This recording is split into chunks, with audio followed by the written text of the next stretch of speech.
Ну что там еще? Охотник разочарованно хмыкнул, услышав выстрелы с ближайшего холма. Он знал, что у всех видов браконьеров нет сезонов, они одинаково активны и зимой, и летом. В декабре снега скопилось обильно, а это значит, что для охотников наступила самая жаркая пора. Сезон открыт, и можно смело брать молодых хищников. Степан Макарич, зная о проделках и проделках помещиков, старался оградить жителей леса от их вмешательства. Если он видел на своем пути ловушку или петлю для кролика, то обязательно снимал нечеловеческие приспособления, пращи, разбирая их на более мелкие части. «Макарич, а ты так хочешь оставить нас без жира?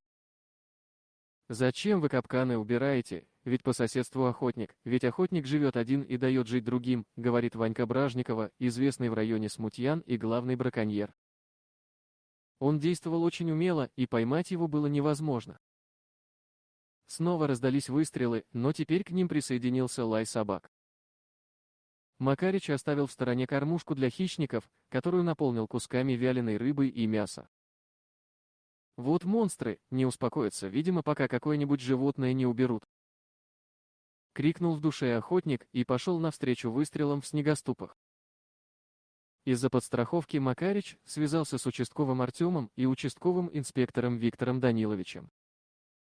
В таких случаях помощь никогда не будет лишней, тем более, что самому ему явно некогда. Пока он не прибудет, все браконьеры разбегутся. Между тем в лесу стремительно разворачивалась целая драма. Ванька Бражников организовал настоящее таежное сафари со своими братьями Таликом и Федором при поддержке некоторых местных дворян. Они подстрелили лося у русла реки, скованного льдом. Недостаточно быть убийцей. Надо было прогнать медведя или волка, тогда бы мы повеселились, разлили кровь по жилам, повторил Ванька с хищной ухмылкой. Охотничьи собаки привели их к берлоге, обильно присыпанной снегом. В уютной теплой берлоге мирно спал медведь с двухлетними медвежатами. Собаки лаяли как сумасшедшие, но медведи не спешили покидать свое убежище. Когда скакуны применяли едкий и удушающий дым, пуская их прямо в берлогу, бедные животные переживали настоящий ад. Почти со слезами на глазах, когда они покидали дымное логово, на них тут же посыпались волны пуль из оружия разного калибра. Медведица вышла первой и в любом другом случае прижала бы фланги к браконьерам, но, пораженная метким выстрелом, упала на вытоптанный собаками снег. Малыши до последнего прятались в норе и выпрыгивали из убежища, когда им просто нечем было дышать. Медвежонок покрупнее был тут же застрелен, а вот его брату удалось спрятаться во впечатляющей глуши леса. Собаки бежали за ними, вокруг свистели пули. Вскоре выстрелы прекратились, а охрана сообщила, что полиция мчится к охотничьим угодьям на снегоходах. Лесничий Ванька Бражников тут же подчинился и посмотрел на высокого гостя, на которого, собственно, и была организована охота. Молодой человек улыбнулся и утвердительно кивнул, мол, умедник, что здесь происходит? По какому праву ты стреляешь без разбора налево и направо? С резкими нотками в голосе спросил Артем. Не так давно он работал участковым милиционером, но уже успел зарекомендовать себя как ответственный и принципиальный сотрудник. Что случилось, лейтенант? Все по закону. Сейчас сезон открыт, и мы взяли лося по установленному регламенту. И что, зверь уже взрослый, не первокурсник, ответил Ванька. Полицейский поморщился, но я все равно продолжу. Я не спрашиваю вас о лосихе, почему они подняли медведицу с ее потомством из берлоги. Мы тут ни при чем, они кинулись на нас из своего логова, голодные, видимо, вот как свирепо, спокойно возразил браконьер. Зачем ты устраиваешь здесь цирк, Иван?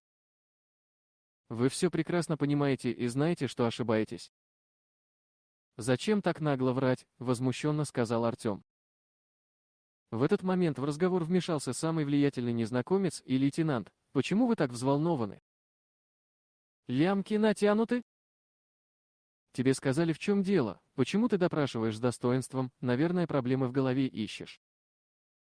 Они будут твоими, не сомневайся, высокомерным голосом сказал молодой человек, не сводивший глаз с участкового. Артем сразу узнал его.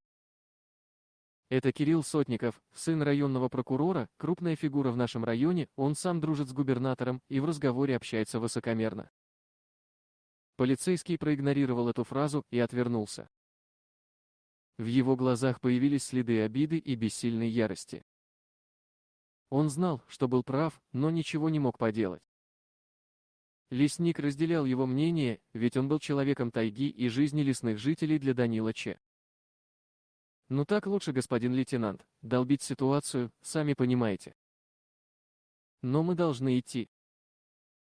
«Ну тут можно понять, что к чему, а мне не терпится отведать шашлыка из мяса лося», самодовольной улыбкой сказал сын прокурора.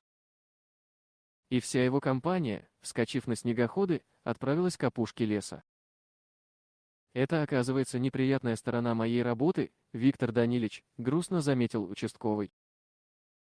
Рейнджер понял его настроение, но ничем помочь не мог, а вот выжившим – жестокая месть.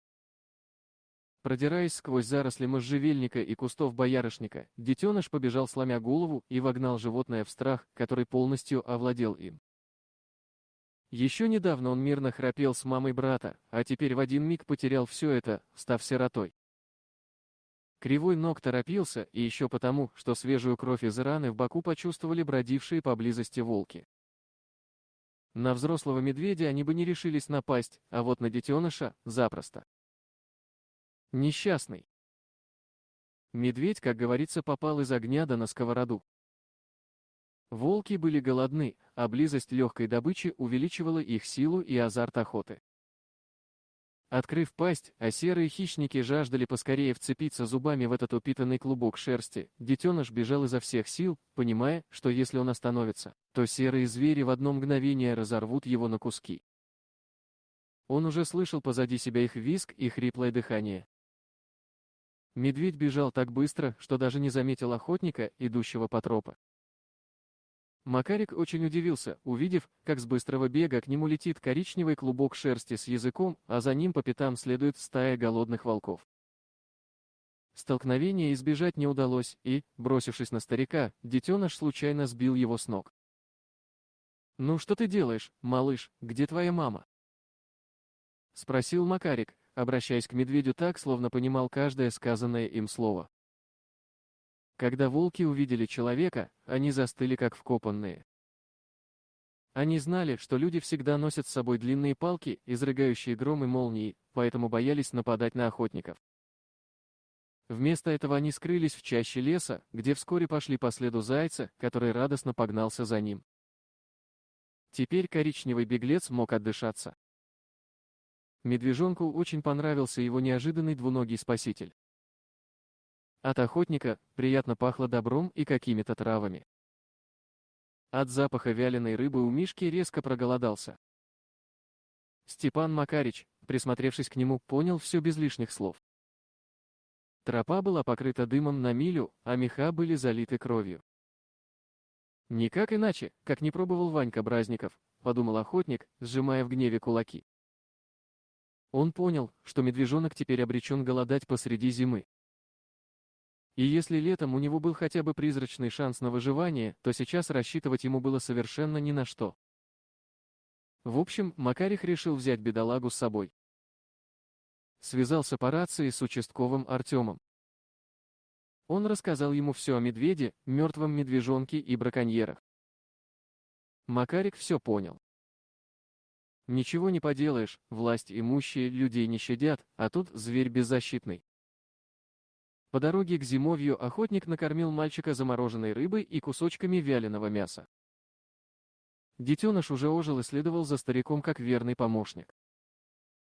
В его памяти еще остались страшные картины, утренняя охота, но все же великий закон жизни не дает времени на размышления и колебания, что, как известно, подобно смерти. Мишке понравился охотничий домик, в нем оказалось тепло и уютно, и он мог есть перловую кашу на молоке, сдобренную маслом. Прошло время, и Макарич заботился о львенке, как о ребенке.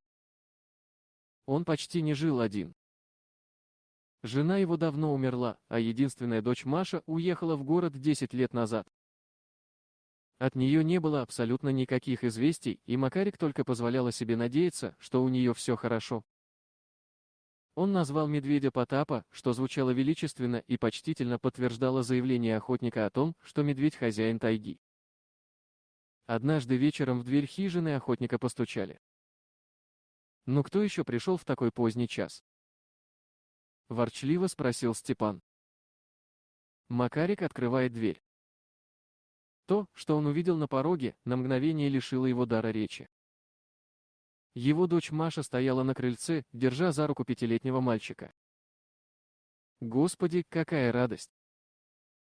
«Заходи, девочка, как ты сюда попала и почему не предупредила меня?» Тут же спросил охотник, дергая чайник у плиты. «Папа, знакомься, это твой внук Паша», тут же ошарашила Маша отца. Макарич счастливо улыбнулся и обнял мальчика. Он с интересом осматривал хижину охотника и внешне был похож на смышленого и спокойного ребенка.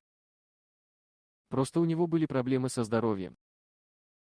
Он продолжал кашлять и чихать. Время от времени протирайте его рукавом.